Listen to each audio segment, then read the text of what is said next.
네, 그러면 이제 첫 번째로, 분할 정복, 그 divide and conquer, 약자로 DNC라고 보통 말했습니다. divide and conquer의 어떤 개념적인 측면을 한번 살펴보도록 하죠.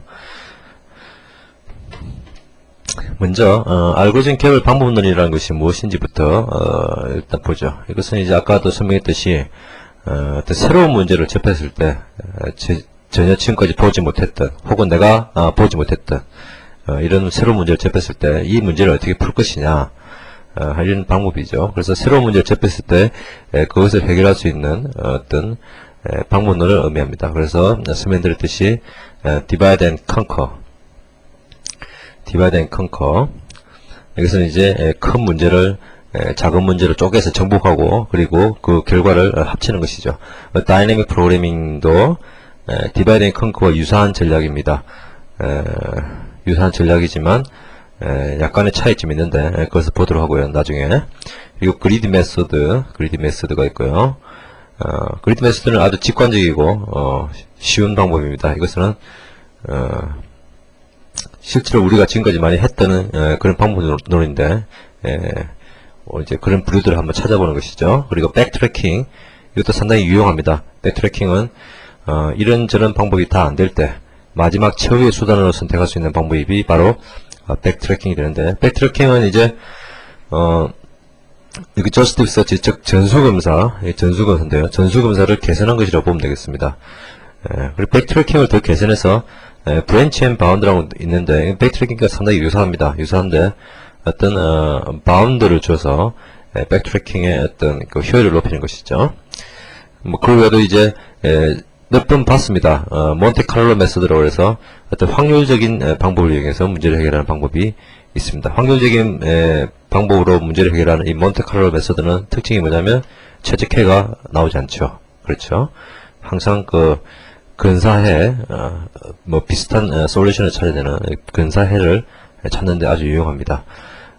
그리고 이제 뭐 기타 휴리스틱스라고 하는 것과 지네틱스는 특히 이제 유전 알고리즘이라고 얘기하는데, 어떤 뭐라 그럴까요? 어떤 생물체의 번식과 어떤 성장 이런 것을 이제 모델링해서 알고리즘 문제를 풀이하는데 사용되고 있고, 비교적 최근 분야죠.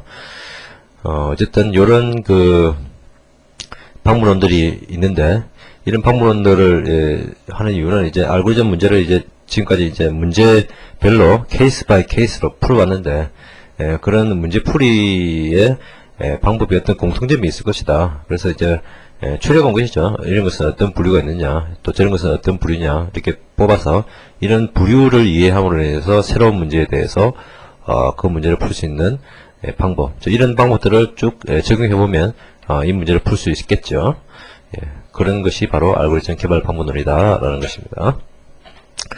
그래서 이제 먼저 오늘 배우게 될 첫 번째가 바로 divide and conquer입니다. divide and conquer는 지금까지 많이 해왔었는데, 문제를 트리비얼하게라는 의미는 어떤 의미라고 볼까요? 문제를 아주 쉽게라고 해석할까요? 아주 사소하게 이렇게 해결할 수 있는 정도까지 쪼갠 뒤에, 그 문제를 아주 작은 문제를 쪼갠 뒤에 그 문제를 해결하고 그 해결된 문제를 다시 합쳐가지고 문제를 푸는 것을 의미합니다. 뭐 여러 가지 기억나시죠? 뭐 퀵소트 같은 것도, 그리고 퀵소트 같은 거 예를 들어볼까요? 퀵소트는 파티션을 리커시브하게 반복하는 것이죠. 이것을 이제 가장 아주 작은 영역까지 그 파티션을 하면, 한 것을 결합을 하면 정렬이 된 결과가 되었다라는 것이 기억이 나실 거고, 또 뭐가 있을까요?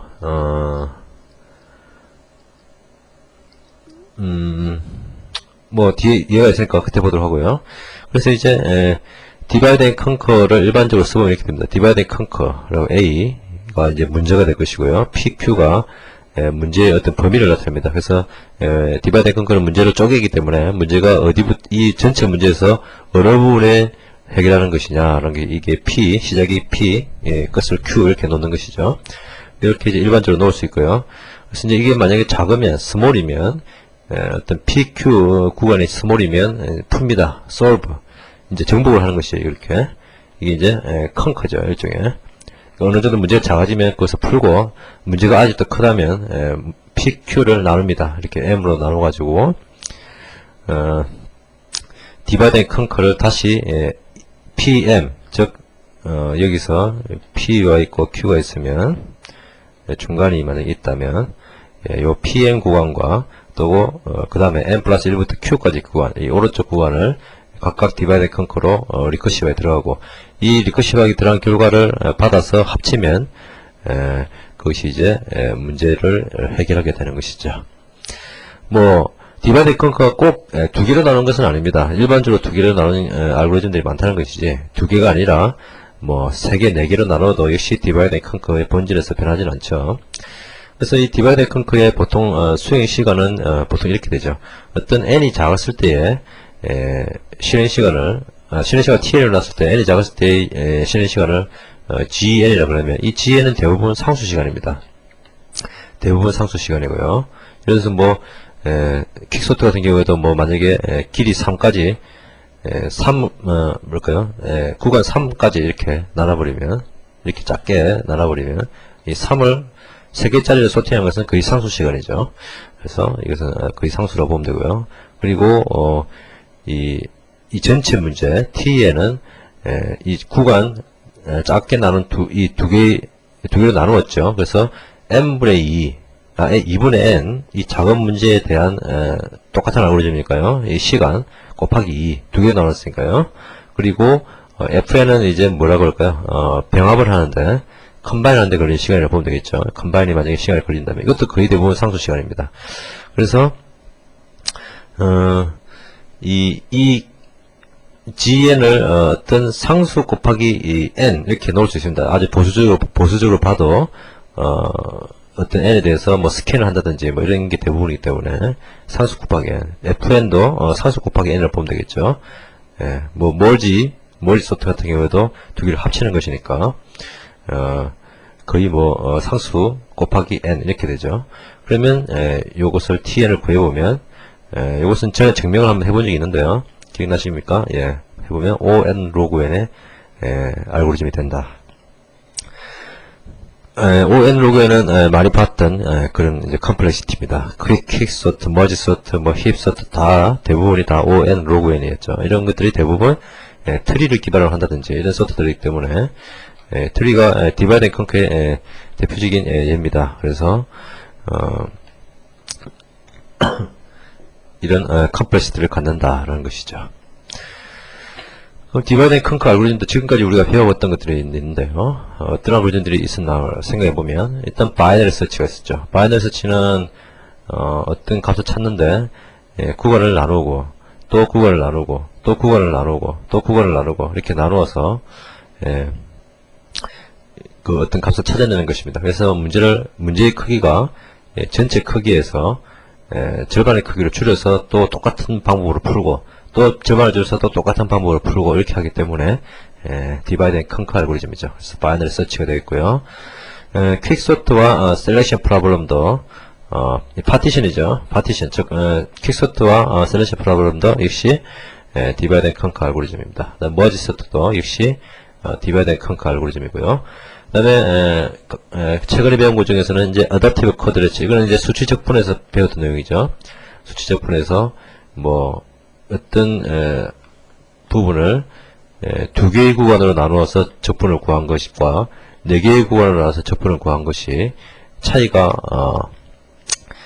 오차가 작으면 그냥 넘어가고, 오차가 크면 또 이 두 구간을 나누어서 또 이것을 또 두 개의 구간을 나누고 또 4개의 구간을 나누는 것을 또 테스트하고, 이렇게 큰 문제를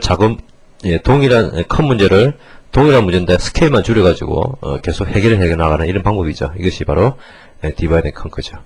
여기까지는 이제 배웠던 것들이고, 오늘 두 가지를 더 배울 텐데요.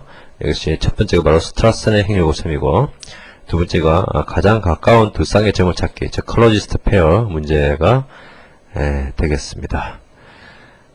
그러면 이제 뭐 본격적으로 스트라스 행렬 곱셈, 이것을 이제 디바이드 앤 컨커가 어떻게 적용되는지 보도록 하겠습니다.